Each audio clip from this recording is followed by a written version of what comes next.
Une fois n'est pas coutume, c'est une pop star internationale que nous recevons ce matin sur France Musique en près de 15 ans. Mais oui, Mika a vendu des millions et des millions de disques dans le monde entier. Il a écrit, interprété, composé des tubes par dizaines. Mais ce qu'on sait peut-être moins, c'est que celui qu'on a aussi vu à la télévision comme juré de télécrochet bien connu, eh bien c'est un ancien élève du Royal College of Music de Londres. Il a enregistré avec des chœurs, des orchestres, des chanteuses lyriques et que parmi les choix musicaux qu'on va écouter jusqu'à 9h et qu'il nous a fait parvenir, il y a Alban Berg, par exemple. Bonjour Mika, Bonjour. ravi de vous recevoir sur France Musique à l'occasion d'un spectacle unique, inédit.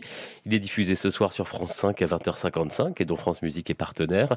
Un concert que vous avez enregistré il y a quelques semaines à l'Opéra Royal de Versailles avec un orchestre, avec un chœur gospel et avec des artistes comme Gauthier Capuçon, comme Yacoub József Orlinski, Thibaut Garcia. On écoutera d'ailleurs votre duo avec Yacoub. Et puis aussi l'une de vos amies, on en parlera, Ida Falk Vinland. J'ai bien prononcé? Exactement. Mick Vinland, Vinland, de Stockholm. du Ouais, Royal Opera de Stockholm. exactement. Une Mika, grande chanteuse. ce concert avec un peu de public, non pas grand public, mais public d'amis, testé. Vous n'étiez pas monté sur scène depuis quand? Ouh. Alors, en fait, j'avais fait un concert pour un concert qu'on avait transmis sur France 2 et aussi sur YouTube pour Beyrouth. Et pour la reconstruction de Beyrouth après les explosions du 4 août. Et c'était un concert où j'avais dit, OK, je vais faire quelque chose de très intime dans mon jardin avec une équipe de 10 personnes. Et j'ai monté le truc moi-même. Et je me suis dit, OK, après toutes ces années, je vais produire un concert tout seul. Parce que comme je le fais dans mon jardin, qu'est-ce qui peut y arriver? Après 4 semaines, c'est terminé quelque chose avec une équipe de 290 personnes dans un théâtre en Toscane avec 14 troupes autour du monde, 12 artistes. Et donc, je suis monté sur scène d'une autre manière. Je chantais dans un théâtre vide. C'était vraiment quelque chose de... C'était un projet très, très, très artistique à la fin, une expérimentation. Et ça m'a fait regarder le monde autour de moi d'une manière un peu différente, le monde du spectacle d'une manière différente. Comment provoquer la communion d'esprit d'un concert? Ça peut être l'opéra, ça peut être Bercy, ça peut être n'importe quoi, mais c'est la communion d'esprit qui réunit toutes ces expériences. Comment le faire tout seul dans un théâtre et comment provoquer de l'émotion aux personnes qui sont en train de nous regarder dans leur maison. Et c'est pour ça qu'après Beyrouth, je me suis dit, OK, je vais faire aussi, je me lance dans une autre expérience, l'Opéra Royal, il faut expérimenter, c'est le moment de le faire. Là, vous le faites en showman, en bête de scène que vous êtes. Vous parlez au public, vous lui racontez des histoires. Moi, je me souviens de vous avoir vu il y a quelques années déjà en acoustique. C'était au Cirque d'Hiver à Paris. Ah Et là oui. aussi, vous racontiez aussi des histoires au public. Mais vous, de votre point de vue, qu'est-ce que vous avez ressenti en étant dans cet Opéra Royal de Versailles face à ces gens, avec cet orchestre, avec ces chœurs, avec ces solistes? C'était, c'était surtout la délicatesse et l'importance de chaque geste. Alors, je vous explique pourquoi. Dans un concert, ça danse, c'est plutôt l'énergie, c'est une vague différente. C'est une vague de temps en temps qui est beaucoup plus grande. Là, dans ce silence, avec ce public qui était 150 personnes, avec l'orchestre qui n'est pas nécessaire, on n'a pas utilisé des instruments du monde pop ou rock, pas du tout, ou électro, rien. Alors tout était complètement acoustique pour pas changer le timbre et aussi la force du son. Ce qui veut dire que l'orchestre baroque, je dois préciser, Avec clavecin. exactement, l'orchestre baroque, aucune amplification, ça veut dire que chaque petit geste était important. Et là, je me suis dit, OK, de temps en temps, les choses les plus petites peuvent devenir les plus puissantes. C'est donc ce soir sur France 5, Mika en symphonique avec la chorale gospel pour son voix, enregistrée à l'Opéra Royal de Versailles, avec plusieurs invités et notamment le contre-ténor polonais Jakub József Orlinski. Quand une pop star croise une star du classique, voici ce que ça donne.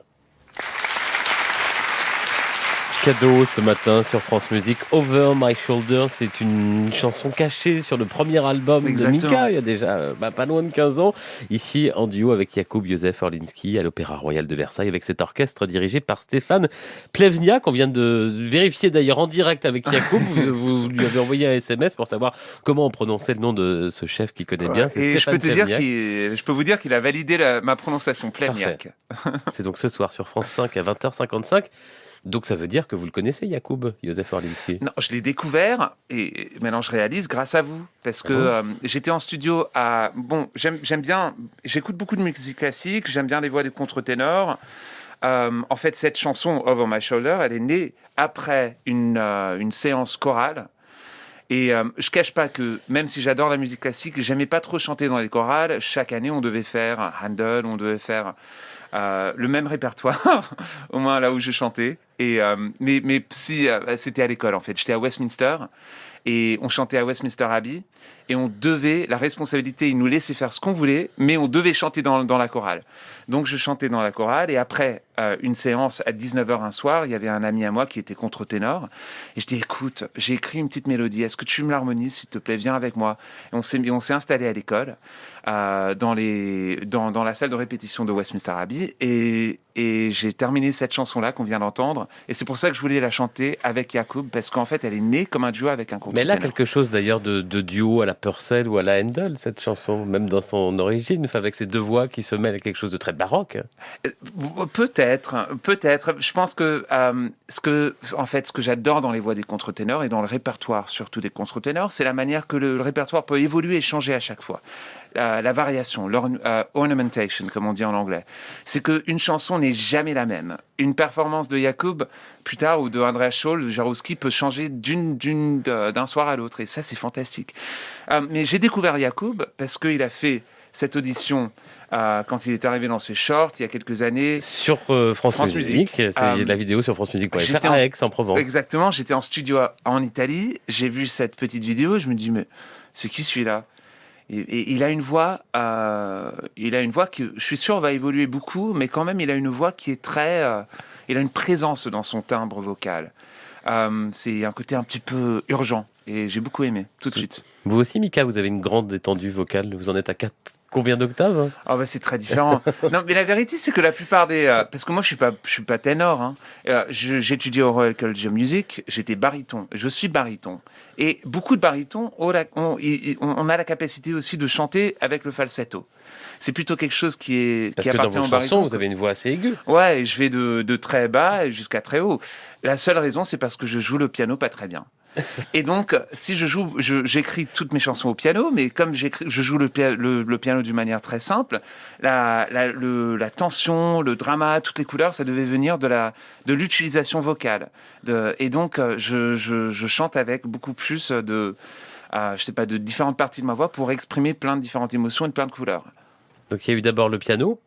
Il y avait d'abord en fait, tout a commencé quand j'ai été viré de l'école. J'avais 8 ans. J'étais au lycée français Charles de Gaulle, une école à Londres que je détestais. Et j'étais expulsé. Et tout d'un coup, ma mère me dit, OK, tu vas pas aller à l'école, parce que à ce point-là, j'avais beaucoup de problèmes à l'école. Elle me dit, mais tu dois travailler. Donc, on va chanter. On va chanter, mais tu vas commencer en jouant le piano. Donc, il y avait une professeure russe, Alla Abrebedeva, qui est arrivée, qui devait me donner des cours de piano. Elle a commencé en me donnant des cours de piano, elle a vu que j'étais nul. Et comme c'était une chanteuse, une mezzo-soprano, qui venait d'arriver du conservatoire de Moscou, avec son mari Sacha Ardakov, qui est un grand pianiste, elle a dit, OK, tu sais quoi, toi, tu vas chanter. Elle m'entraîne 3 fois par semaine avec des cours de 3 heures. Ma mère m'entraîne 4 heures par jour, tous les jours. 6 mois plus tard, je me retrouve avec mon premier job dans la chorale de Die Frauenschatten, qui est La femme sans ombre. exactement de Strauss, avec George Scholti, qui était Incroyable. le maestro, et dans un décor de David Hockney. Et franchement, ça m'a changé la vie. Et donc c'était à Covent Garden, au Ouais. Royal Opera House. Exactement. Et depuis, vous êtes amoureux ben, d'opéra. Ça, c'était mon premier job. Mon deuxième job, et 3 jours après, c'était pour la pub de chewing gum de Orbit. Et je faisais le jingle. Et là, j'ai réalisé qu'il y avait beaucoup de monde. Mais vous rendez compte que je me sentais vraiment comme si j'avais aucune valeur quand j'étais à l'école. Et tout d'un coup, 8 mois plus tard, je suis en train de chanter. Et tout d'un coup, j'ai de la pression. Il y a des gens qui me payent. J'ai des répétitions. Je suis en train de travailler avec des adultes. Je fais des pubs de chewing gum et tout d'un coup, et aussi du répertoire de Britten et Strauss. Et là, ça a changé un petit peu mon rapport avec le monde externe. Tout d'un coup, pour moi, l'école, c'était la tristesse, et les auditions, les répétitions, c'était la liberté. Donc le rapport n'était pas vraiment... Souvent les enfants qui chantent à un jeune âge, spécialement dans les chorales, et j'en ai fait beaucoup des chorales, je peux vous chanter plein de messes, je peux faire toute la messe en latin dans 10 différents compositeurs, mais pour moi c'était pas une cage. J'ai pas un rapport négatif avec ça. Pour moi, c'était la liberté. Ça vous a même sauvé? Exactement. Ça m'a sauvé totalement. Le problème, c'est que un garçon, sa voix, elle change. Et tout d'un coup, je me retrouve la plupart du temps en train de faire des jobs fantastiques, et les jobs, bam, avec le changement de voix, ils ont disparu. L'opéra, c'est l'une de vos passions, une passion familiale. Votre mère adore l'opéra aussi. Vous avez choisi pour nous sur France Musique, Mika, ce matin, Puccini, Tosca. Ouais, Tosca. Quel air? Alors, à la fin, c'est Luce van le Stelle. Ouais, c'est ça. Et les étoiles brillaient. Exactement. Et franchement, ça c'est. Alors, il est en prison. Il va être exécuté. On dit ça? Executed. Et il commence à repenser à la splendeur et à l'amour qu'il avait pour Tosca. Et franchement, cet opéra, c'est un geste. Et c'est vraiment le rubato en excellence. Puccini et Luce van Stelle, extraite de la Tosca avec Jonas Kaufmann, l'Orchestre Philharmonique de Prague, dirigé par Marco Armiliato. Le choix de Mika, notre invité ce matin sur France Musique, pour ce spectacle, ce concert à l'Opéra Royal de Versailles, diffusé ce soir à 20h55 sur France 5. C'est vous qui avez choisi Jonas Kaufmann, Mika? Oui, c'est moi. En fait, j'ai une petite collection de plein de différentes versions de cette chanson. J'ai une sorte de playlist à la maison, et aussi des CD. Oui, j'ai toujours des CD à la maison, et même des vinyles. Non, mais j'ai des enregistrements de Di Stefano. Bien sûr, il y a Pavarotti qui chante d'une manière très différente, je dois dire, que Jonas. Et ensuite, il y a évidemment Caruso. Caruso qui chantait cette chanson qu'il a enregistrée, vraiment la première grande star, non seulement dans la musique classique enregistrée, mais de la musique enregistrée en général. La première superstar mondiale du disque. C'est incroyable. J'ai une maison juste à côté, pas trop loin de la maison qu'il avait construite à Florence, à Villa Bellosguardo Caruso. Et c'était en fait une maison où il n'a pas pu vivre beaucoup parce qu'il est mort il est mort assez jeune. Mais en fait, avec cette chanson, c'est vraiment un chef-d'œuvre. Je sais que c'est très connu, mais ça veut pas dire que c'est pas juste incroyable. Cette voix, ce ténor spinto, parce que c'est le style, qui doit s'exprimer et décrire l'amour et le souvenir de l'amour qu'il a pour la femme de sa vie. Il va confronter sa propre mort. Il le fait avec le rubato, qui doit être en équilibre parfait avec les instruments, avec l'orchestre. Et aussi, il ne peut jamais en faire trop, parce que s'il en fait trop, l'émotion n'est pas crédible. Et tout d'un coup, on entend toutes ces différentes textures, toutes ces voix différentes qu'il doit utiliser. Mais c'est vraiment c'est l'équilibre entre l'émotion, la tendresse et la virilité de cette voix ténor spinto.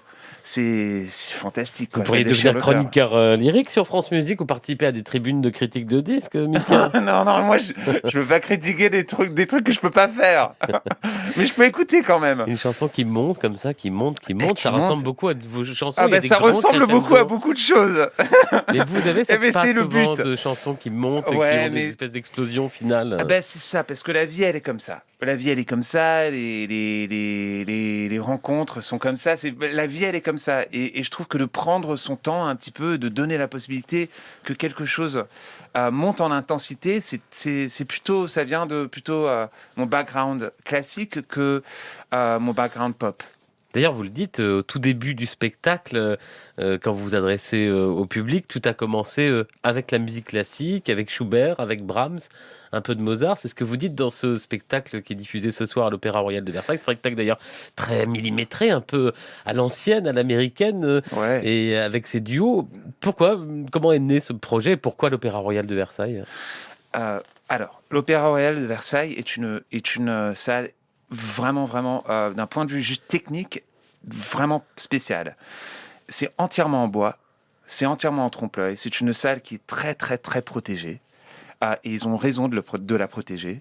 Et il y a très peu de gens de mon monde, par exemple, pas d'autres gens dans le monde classique, mais dans mon univers, c'est très difficile d'avoir l'accès à cette salle.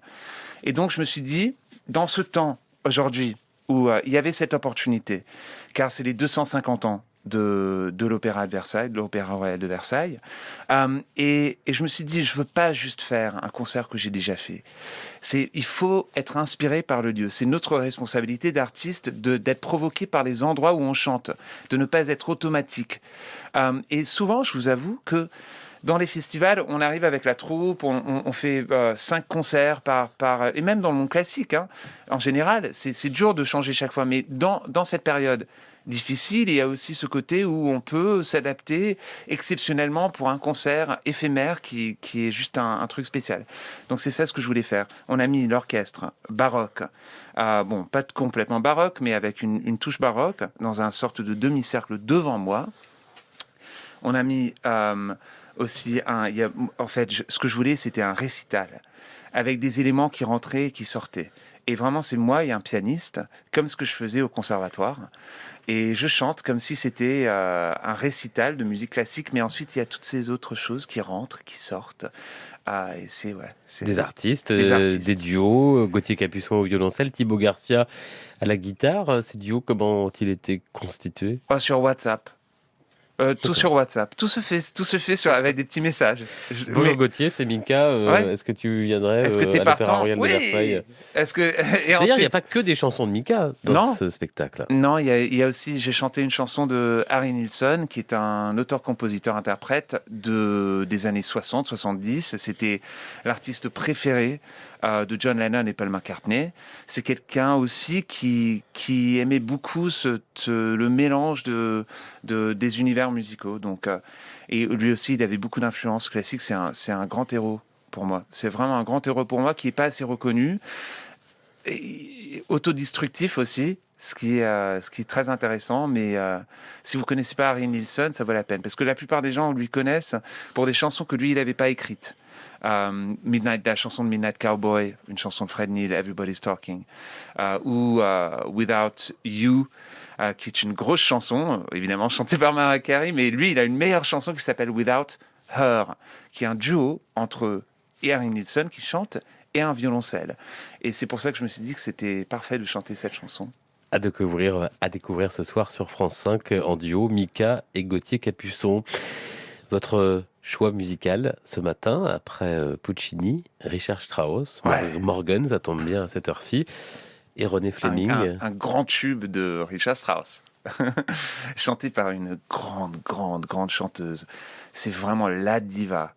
René Fleming, c'est la diva. Moi, je la vois, que je ferme mes yeux, je pense à René Fleming, avec ses diamants, avec une limousine stretch à New York, en train de sortir pour le mettre. Mais franchement, tout ça à part, tous les clichés de diva à part, quelle chanteuse! Elle déchire, et elle déchire. Elle est arrivée aux proms il y a quelques années, et je me souviens, il y avait toutes mes copines, et je vais pas dire leur nom, parce qu'elles sont, pour l'instant, elles sont assez connues, et tout le monde se moquait un petit peu d'elle. Ah, cette Fleming qui va arriver là, mais nous, c'est la nouvelle génération, c'est vraiment la diva qui casse la tête de tout le monde.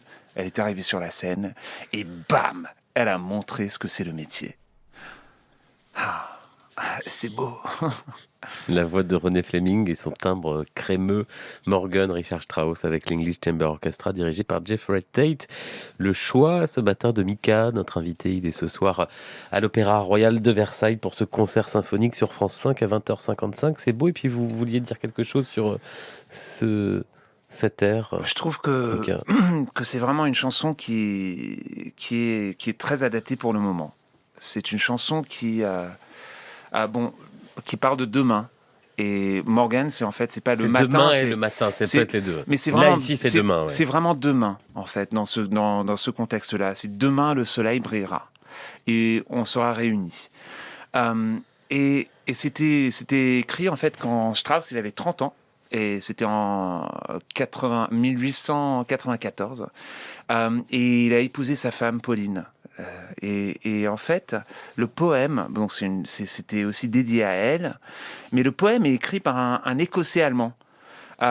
Et l'histoire de ce poème, en fait, la vérité, c'est que c'était un poème anarchiste. C'était un poète anarchiste, John Henry Mackay. C'était quelqu'un de très complexe. Il écrivait aussi des poèmes homosexuels, d'un sorte d'activisme. Et il prononçait une sorte de liberté totale. Et Strauss il a sorti quelques phrases, il a utilisé ce texte pour écrire cette chanson qui est un message universel de liberté, d'amour et d'espoir. Je trouve ça, même l'histoire et la transformation de ce texte, très important parce que ça montre aussi comment un compositeur peut rendre un message universel pour tout le monde. Et je trouve ça très beau. Et l'élite, vraiment, pour moi, ça fait partie de la musique la plus importante du monde. Et cette chanson, elle était originalement écrite pour le piano et pour la voix d'un homme. Il y a évidemment un grand enregistrement de Dietrich Fischer-Dieskau qu'il a fait.